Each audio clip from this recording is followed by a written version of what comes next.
ഒരു സംസ്ഥാനത്തെ ഗവർണർ എന്ന് പറയുമ്പോൾ അദ്ദേഹം രാഷ്ട്രപതിയുടെ പ്രതിനിധിയാണ്.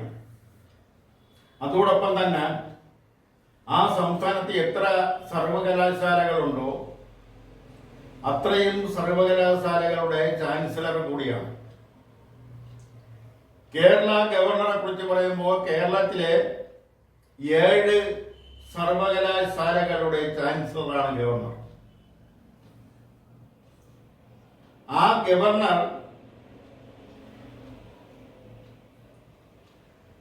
ചില VC-മാരായിട്ട് വൈസ് ചാൻസലറായിട്ട്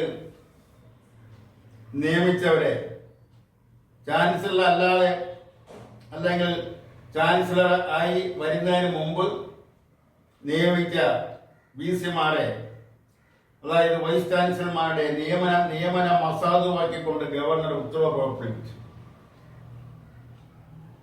ആ ഉത്തരവിനെതിരെ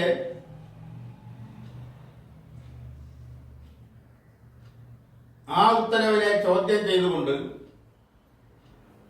VC-മാർ കോടതിയെ സമീപിച്ചു.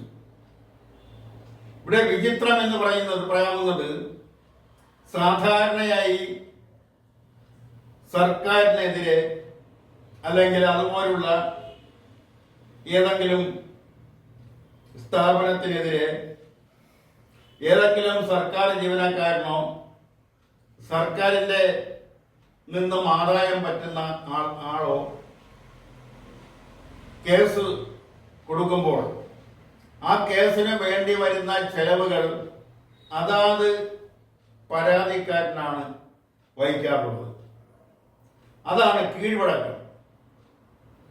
അതിൽ നിന്ന് വ്യത്യസ്തമായി ഗവർണർക്കെതിരെയുള്ള പരാതി, അതിനു വേണ്ടുന്ന കോടതി ചെലവ്, വക്കീൽ ഫീസ്, അതുമായി ബന്ധപ്പെട്ട മറ്റു ചെലവുകളെല്ലാം സർവകലാശാല വഹിക്കണമെന്ന സർവകലാശാലയുടെ ഫണ്ടിൽ നിന്നാണ് ചിലവാക്കിയിരിക്കുന്നത്. അങ്ങനെ ഈ 7 വൈസ് ചാൻസലർമാർ ചിലവാക്കിയ തുക എത്രയെന്ന് ചോദിച്ചാൽ 1,12,00,000 രൂപയാണ്. ഇത് സർവകലാശാലയിൽ നിന്നും ചെലവാക്കുന്നതിന് വേണ്ടി അനുമതി നൽകിയതാരെന്ന് ചോദിച്ചാൽ സിൻഡിക്കേറ്റ്.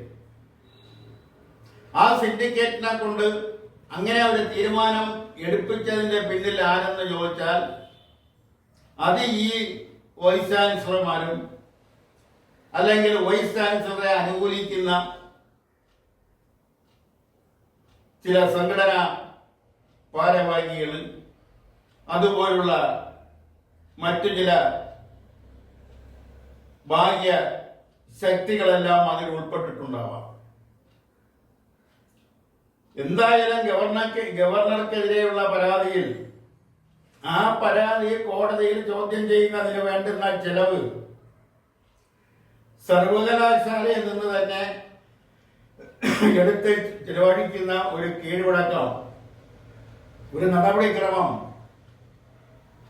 എന്തായാലും അത് സുതാര്യമായി തോന്നുന്നില്ല.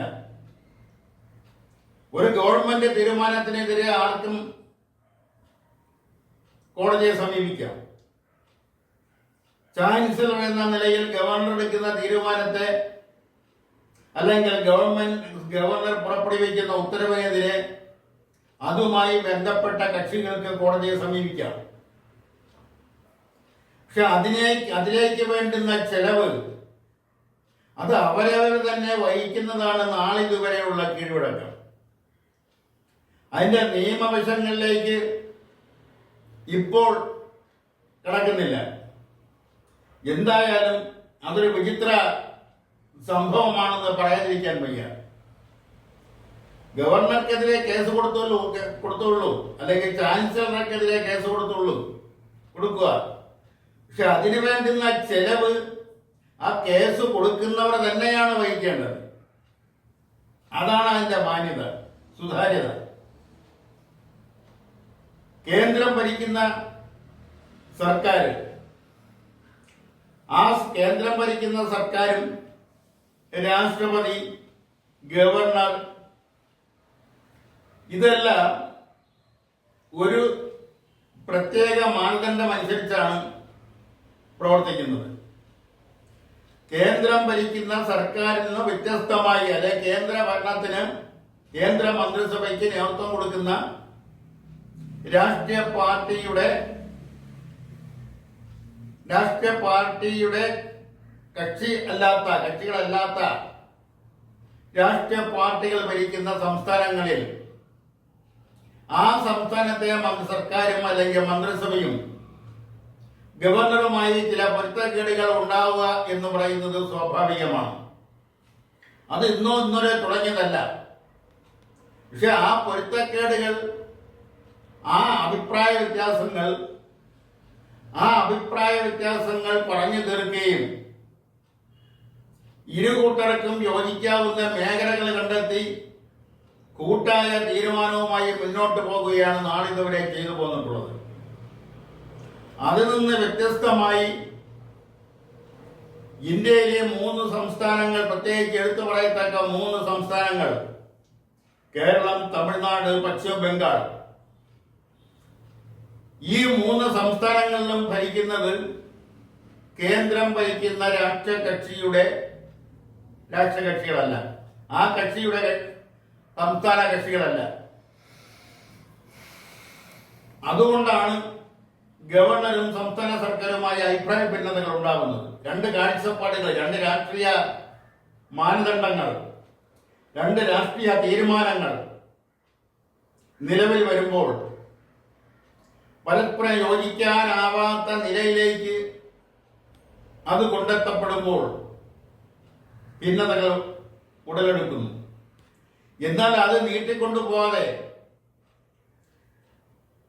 ചർച്ചയിലൂടെ അതിന് പരിഹാരം കണ്ടെത്തുകയും യോജിച്ചൊരു തീരുമാനമെടുത്തുകൊണ്ട് മുന്നോട്ട് പോവുകയുമാണ് സംസ്ഥാന സർക്കാരായാലും ഗവർണറായാലും ചെയ്യേണ്ടത്. അതുമാത്രമേ ജനങ്ങൾക്ക് ഉപയോഗപ്രദമാകൂ. ജനങ്ങളുടെ ക്ഷേമങ്ങൾ കണക്കിലെടുത്ത്, ജനങ്ങളുടെ ആവശ്യങ്ങൾ കണക്കിലെടുത്ത് പരസ്പര ധാരണയോടുകൂടി മുന്നോട്ട് പോവുകയാണ് സംസ്ഥാന സർക്കാരും ഗവർണർമാരും ചെയ്യേണ്ടത് എന്ന് അഭിപ്രായപ്പെട്ടുകൊണ്ട് ഇന്നത്തെ പത്രാധിപരുടെ പ്രതികരണം ഇവിടെ പൂർത്തിയാക്കുന്നു. നന്ദി, നമസ്കാരം.